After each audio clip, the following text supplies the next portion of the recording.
after back-to-back floods poured hundreds of thousands of gallons of water into Norfolk's historic Wells Theater. Staff and performers are racing to salvage an upcoming show. This is Brian Saunders for WHRO News. Virginia Stage Company Managing Director Jeff Ryder says staff had just cleaned up after flooding from roof leaks last Thursday when they were forced to do it again on Saturday.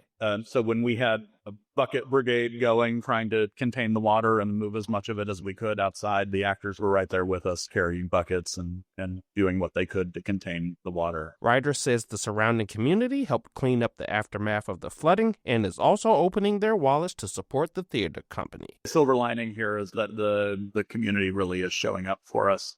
Just in the last 2 days, we've had about 250 donors step up. The city of Norfolk owns Wells Theater and has crews addressing roof and drainage issues. Theater officials say the show is still scheduled to open on September 2nd. Brian Saunders, WHRO News.